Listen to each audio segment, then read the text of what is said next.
Welcome to the Frequently Asked Questions video. This video is designed to cover all the questions we get asked quite frequently, so hopefully we cover the question that you may have and it helps clarify exactly why or how to do something within Optiml. The first question we'll cover is, why is my plan making certain deposit or withdrawal strategies? So the key thing to highlight within Optiml is whether you're running one of the goal-based plans, which we'll get into in more detail in just a moment, or a traditional plan. All the plans are built around what you're telling Optiml your after-tax living expenses are, or in other words, how much do you need in after-tax income in any given year. So in this example, we say we need $100,000. How we're going to grow it, whether it's using the go-go, slow-go, no-go, or a fixed growth rate, we look at the total column here.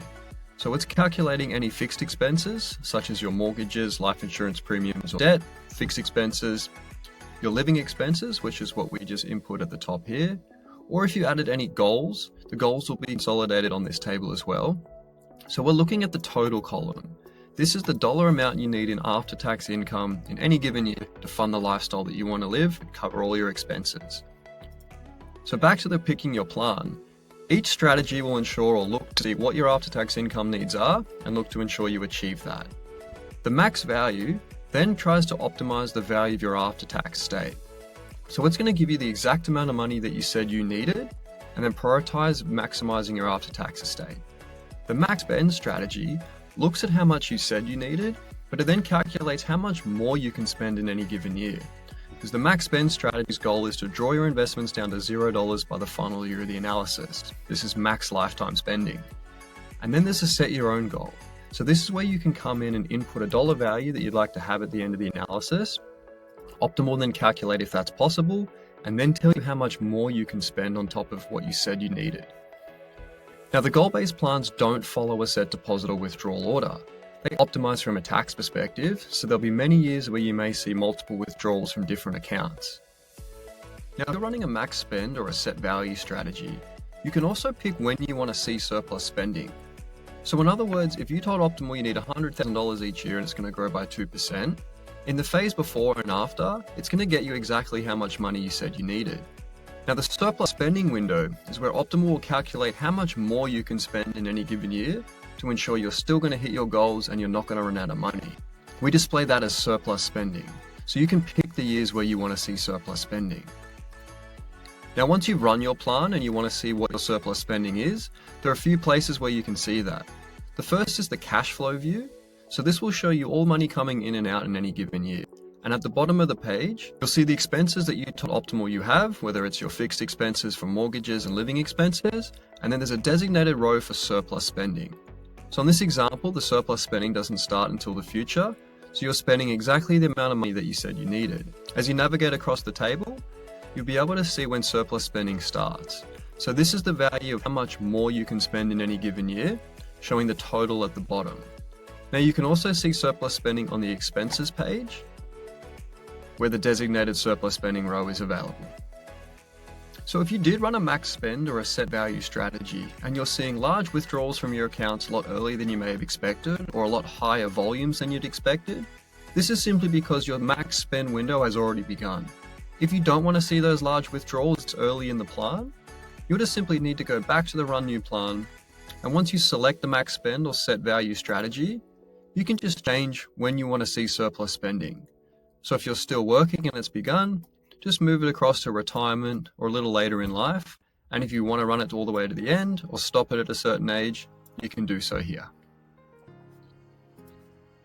Another common question we get asked is, how do you know if your plan worked? You've input all your information, you've selected your strategy. How do you know there wasn't a shortfall? So once your plan's developed, you'll be seeing with a congratulations pop up.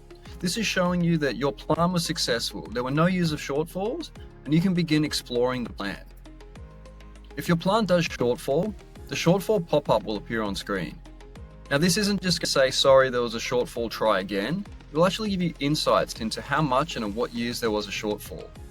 You can click on View Shortfalls, and on the expenses page, you'll see how much you said you needed in after-tax income to fund your lifestyle, and just how much there was a shortfall in any given year.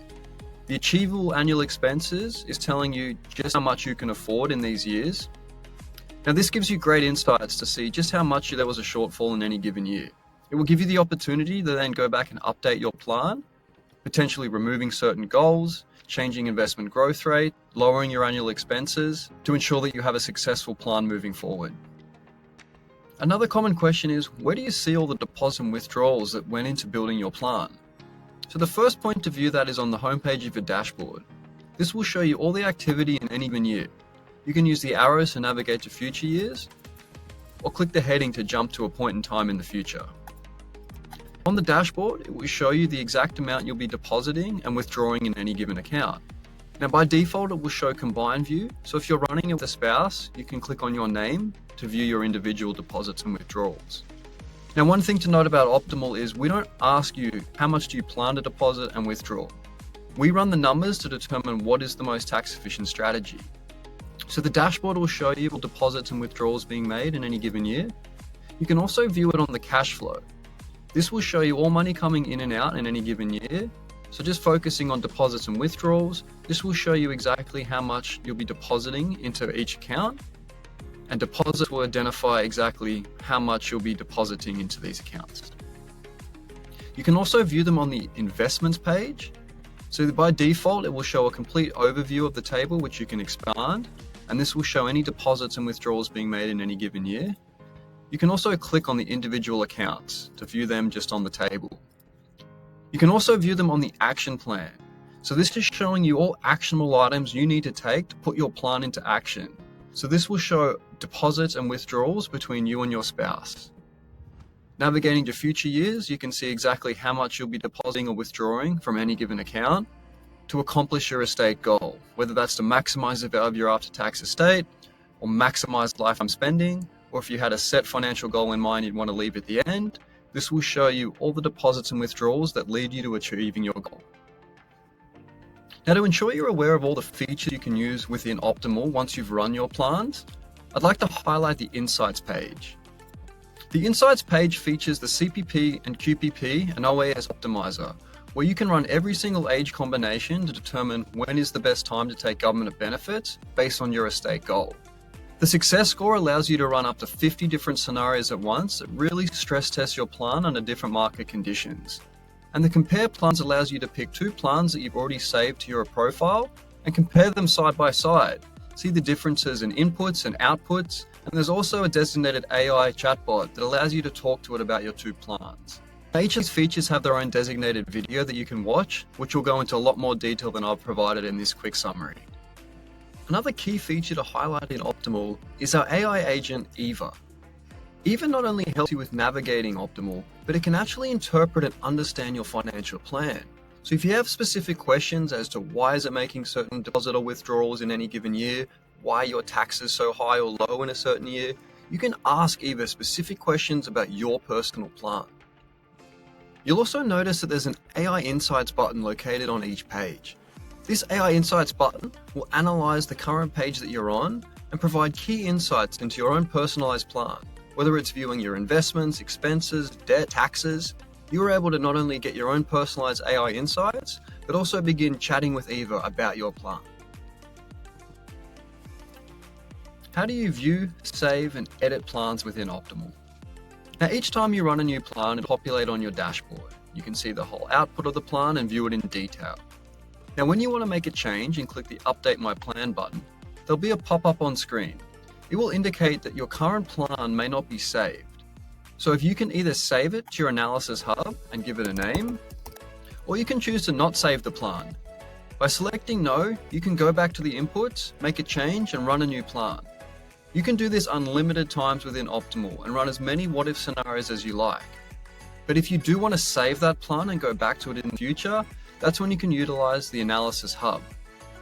The Analysis Hub will show you all the plans that you've previously saved within your Analysis Hub. It will highlight the current plan that you're on, show you the name and the details of previous plans, and you have the ability to launch those plans to view not only the output of that plan, but all the inputs that we use to create the plan. Now, if you're viewing a plan that you've already saved to your Analysis Hub, you've then launched that plan, you're viewing the outputs, and you want to now make a change. When you go to update the plan, it will show you all the inputs used to create that plan. However, once you start making changes, this example, say I'm going to change my retirement age, these inputs no longer match the output of the plan that I previously saved. So the moment I start making changes and run a new plan, it's going to create a brand new plan. Now it's not going to override the plan that you previously saved. It's just going to develop a new plan, which you can now view and choose to then save again to your analysis hub. Now editing your master plan is slightly different. Just as a quick recap, you're able to identify a saved analysis as your master plan. This is the one that you want to follow closely and really the one that you want to put into action. Now anytime you're viewing your master plan and you go to edit it, you have two options. You can either edit the master plan, make quick changes, run the new plan, and it will save automatically and just appear updated within your analysis hub. Or you can take your current master plan and essentially duplicate it. Create a new plan, which will save all the inputs used to create your most recent master plan, go ahead and make changes, and then run a new plan that will be completely separated from your existing master plan.